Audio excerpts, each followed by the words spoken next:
Hello and good evening. Day 2 of quarantine under coronavirus. This is my vlog about trying to make our lives healthier, happier, and more productive while under quarantine. For today's episodes, we're going to talk quickly about some tiny habits that you can work on during this time. We're then going to do a second top 10 of things that you could do while on quarantine. And then we're going to do a deep dive on something that will help you live safer, healthier lives during the quarantine period specifically. So first, I'd like to talk about tiny habits. These go under various names. I've heard smaller habits or atomic habits or otherwise. But the general idea is that we break down our larger goals, our 10-year, etc. goals into smaller and smaller portions until they become infinitesimally easy to do in a short period of time so that we don't have the same resistance to doing them. So for instance, if you want good dental health, you might break it down to, I want to brush my teeth and floss every day. You might put a timer on when you want to do those, twice daily, that kind of thing. But you keep going down to flossing one tooth. And by promising yourself that you'll floss one tooth, what you'll likely do is grab the floss to floss that one tooth at a specific time because you tell yourself that's easy, why not? And the second you've done one tooth, you can celebrate, support yourself, say, yeah, I did it. And then there's a good chance you're going to floss the rest of your teeth at the same time.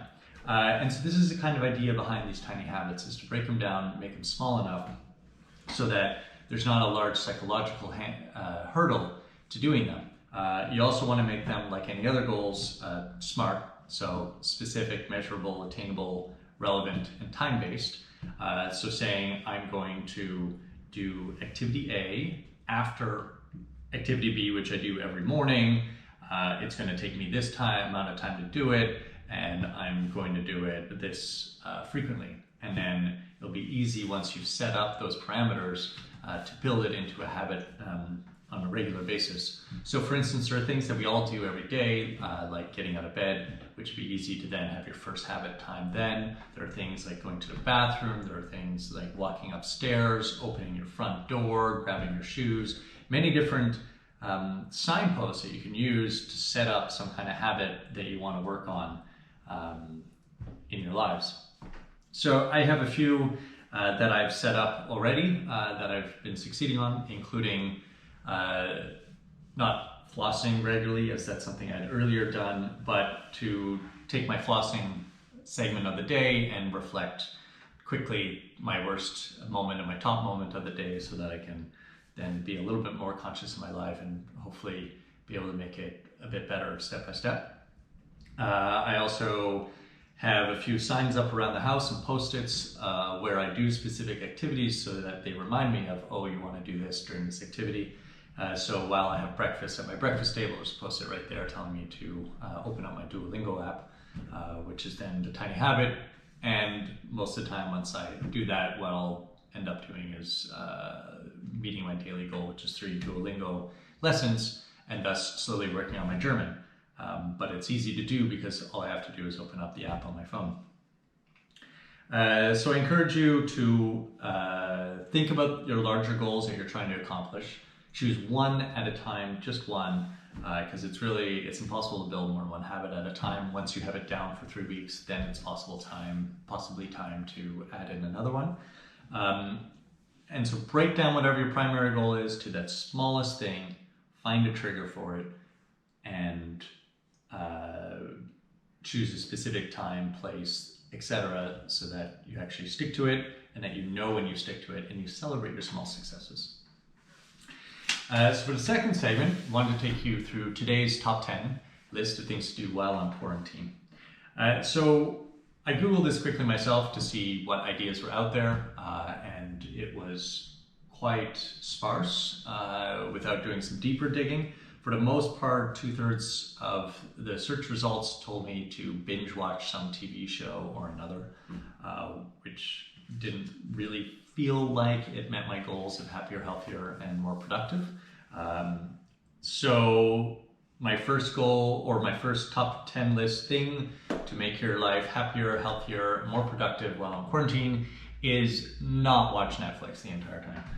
That doesn't mean you shouldn't watch any Netflix or TV shows, as these are things that help us relax and feel better, especially under stressful circumstances, entertain ourselves, etc. But if we're just going to pass the entire time whiling away on things that we could do any time, really, then we're not meeting the productivity or happier goals that we're setting out, or at least that I'm setting out. Second is in the domain of cooking. I encourage everybody to figure out some staple in their cooking repertoire that would be helpful in the long run to not only understand how to do better, but to maybe save some portions aside for future meals. So like a really good soup stock or pasta base.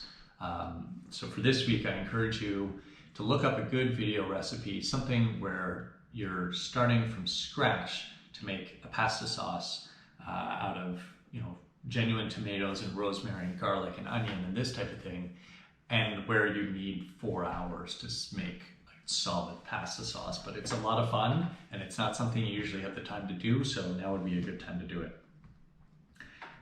Third on the list, fresh air. We've been lucky in Vienna so far. We're able to get outside for a bit every day, and we've taken a lot of advantage of that. My girlfriend and I are actually getting in better shape during quarantine as normal, and that, we're lucky to be able to do that. But if not, I definitely encourage everybody to get some type of fresh air every day. If it's just opening up your windows when it's warmer out, if it's standing by an open window for a few minutes, definitely going out on your balcony to do your work or other things that you might otherwise be doing, and getting some fresh air into the lungs, even if you can't get outside. 4 would be books and audiobooks. Libraries might be closed, might be more difficult to get new books, but any reader here probably has a ton of books on the shelves that they've not gotten to reading yet. Or if not, or if there are other books that you've been meaning to read and you don't own, it's easy to download these. You can read them on your laptop or an e-reader or your smartphone, whatever. And something I've really enjoyed lately is listening to audiobooks, as I can do this while doing something else that doesn't use a lot of brain cells. For instance, I walk my dog and listen to an audiobook many mornings, and that helps me just get those new ideas, get the brain matter fired up, and learning something while I otherwise would be just alone thinking of 100 different things at once. Number 5 on the list would be some type of home maintenance or maintenance of other gear that you can do at home. So it's in between seasons here. I waxed a few pairs of skis last week, and I'd like to do a better job looking at all the bicycles, make sure they're good and oiled and primed for the season coming up. I'm sure there's many things you can think of like this, small projects around the house that you've always meant to do but have never found the time to get around to doing them. Now is the time. So make a list and check one off every day. Feel good about it. Speaking of which, number 6 is to do whatever's been longest on your to-do list. So it's very easy to have a to-do list that kind of sits there and you get to once in a while. And if you're like me and you make these quite frequently, it's also very easy to take something that you don't want to do and leave it there, and then just transfer it over to the next one, transfer it over to the next to-do list, and never actually getting it done. So decide if it's important enough to do or not. If it's not, just get rid of it. But if it is, just do it. It's been there for a long time for a reason, and now it's a good opportunity to dive into the longest thing on your to-do list, which might be number 7, interior decorating. So what I've done over the last 2 days is hung up some curtains here on this side of the glass box, because that's where the sun comes in the morning and allows us to have a much better working environment while we're teleworking from home. And so we did a little bit of interior decorating in that form, ordered them from IKEA, they arrived at the door.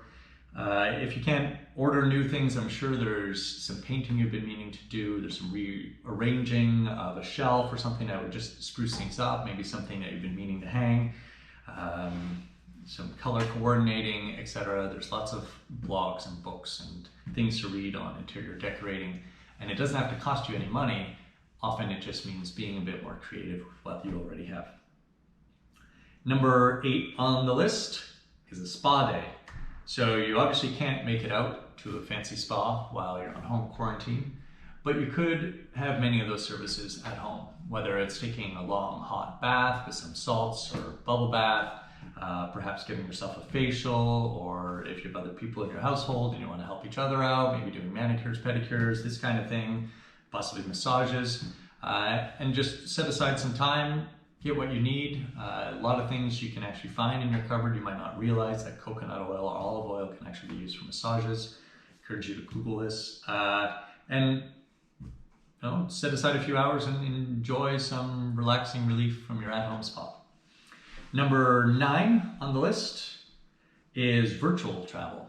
As we obviously can't be getting in airplanes and flying across the world and getting ourselves and others sick with coronavirus, it's a good time to maybe look at those destinations you've wanted to travel to and do some reading on them, looking at their Wikipedia articles or Lonely Planet articles online, our favorites of mine, Google mapping it, traveling around on Street View. There's a lot you can do from your own home when you're unable to travel in person, etc.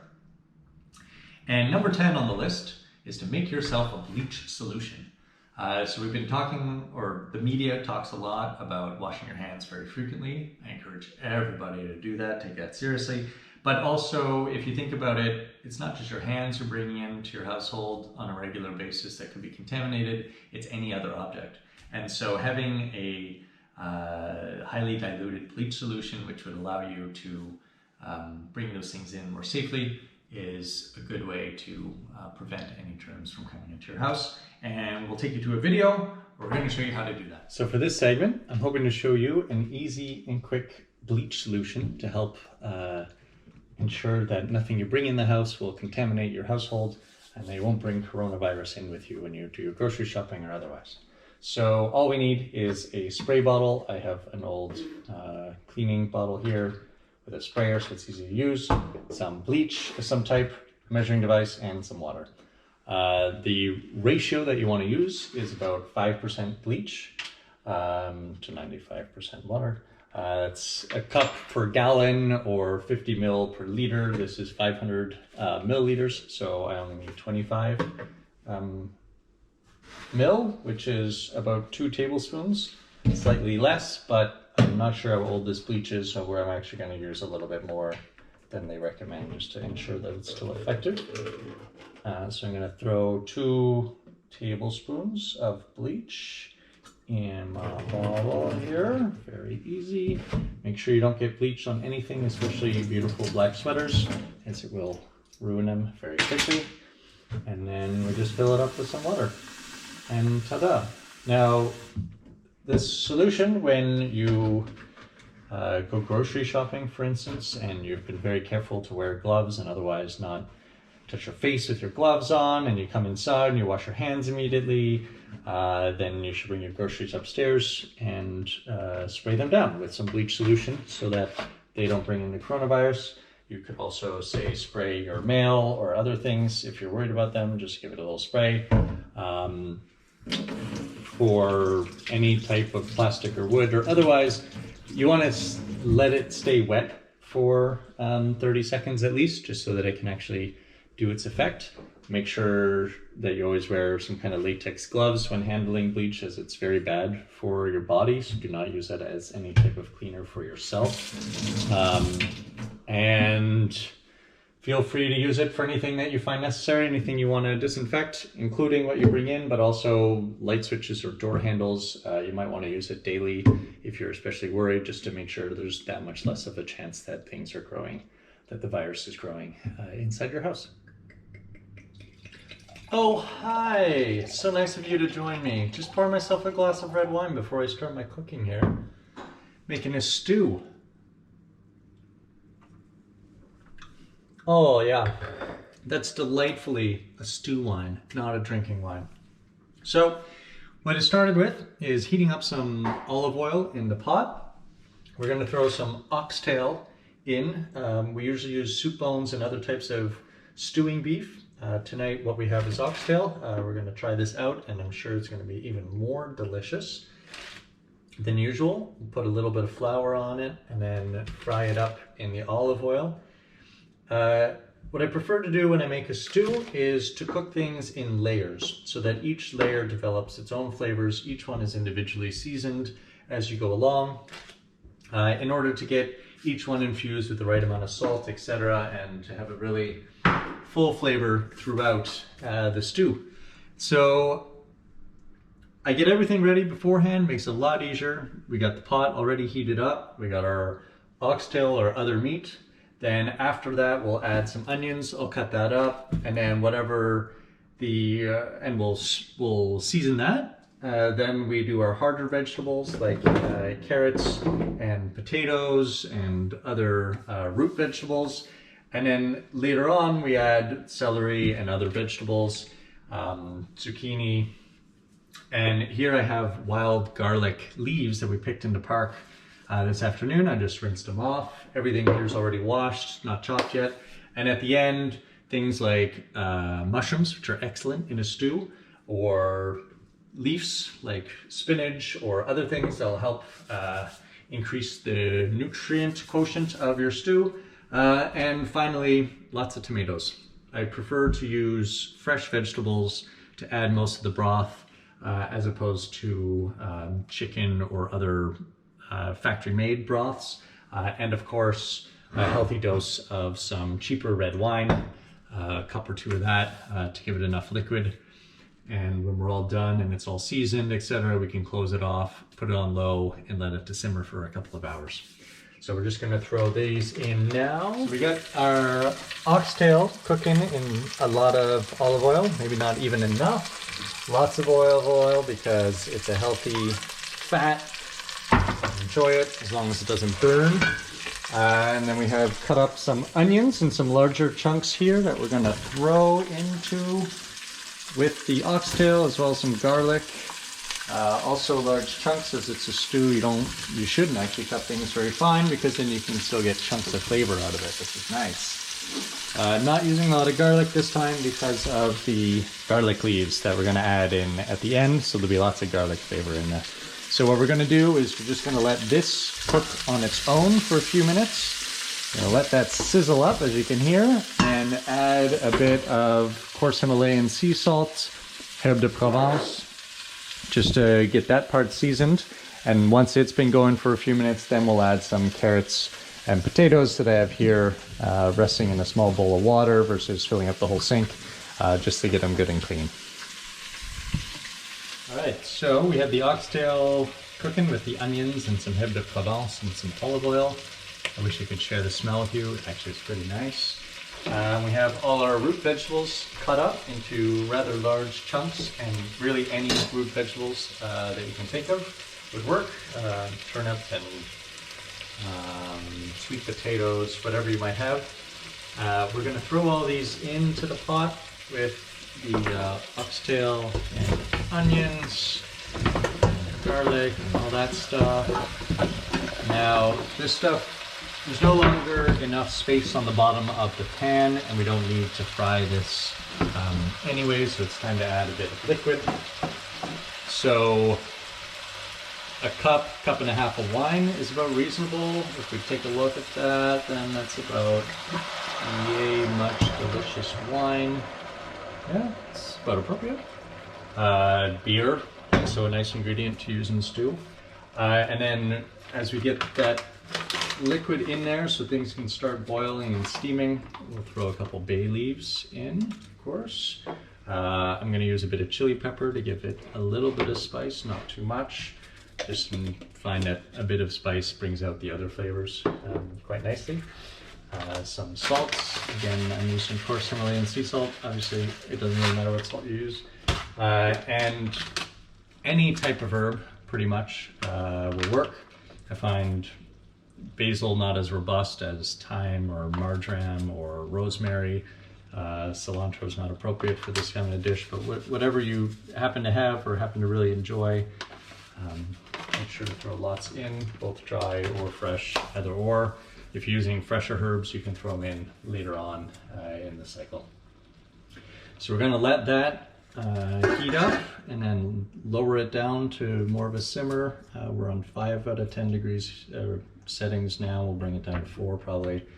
As we cut up the other vegetables, give that a few minutes to cook as they need a bit longer, and then we'll be able to add those all at the same time, bring it down to a lower level and set it aside, leave it alone. It's a great thing about stew is that other than cutting vegetables, it's probably the easiest thing to cook, as for the most part it just has to be on a low setting, stirred every half hour if you need or want to. You don't even really have to do that as long as you have enough liquid.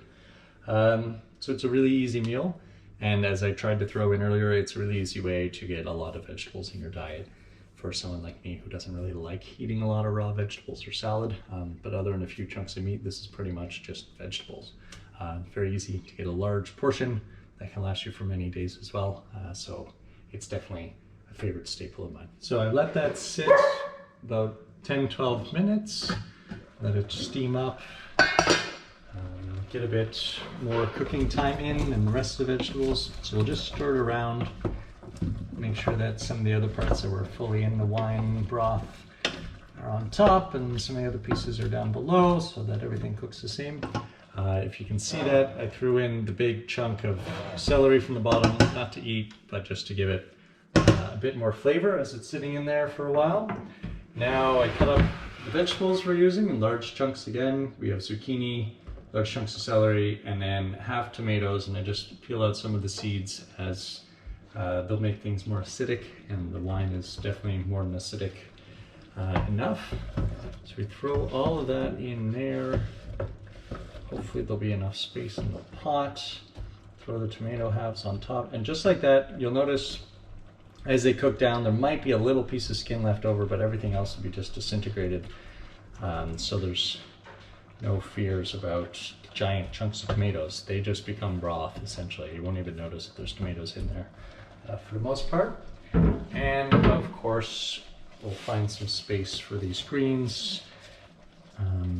There's going to be lots of liquid created in its own right as things boil down. So as long as we get the lid on there, nice and tight, voila. Make sure it's on solid, and then we'll bring that down to like a 2 or 3 out of 10. Which should be quite good to allow it to simmer and the flavors to develop. Of course, before we do that, we make sure that we season it again. So I'm going to give it lots of pepper. I should have done this before, putting those leaves on top. And more salt. Salt's awesome. Not too much, of course. It's not that healthy. And some more herb de Provence. Make sure that gets right on the vegetables directly. Delicious, delicious stuff. Yum, yum, yum. And there you have it. We'll see how that tastes, and an hour and a half or so time, we'll give it a good look, and we'll just lower that down to an easy simmer and let it develop some delicious flavors and smells in the kitchen. When it's all finished, it looks like this. Doesn't that look tasty? Lots of liquid just appeared out of nowhere. So don't worry about it if it doesn't look like that at first. You'll see most of the tomatoes disintegrated down to a little bit of peel. And the soup bones, these oxtail things, will be easy to slice through. Very delicious too, very enriching, and also tasty. Try it, let me know what you think. Please leave a comment if you do. We'd love to hear any changes you made to the recipe or your thoughts about it. Until next time, be happy, be healthy, be productive, enjoy your course.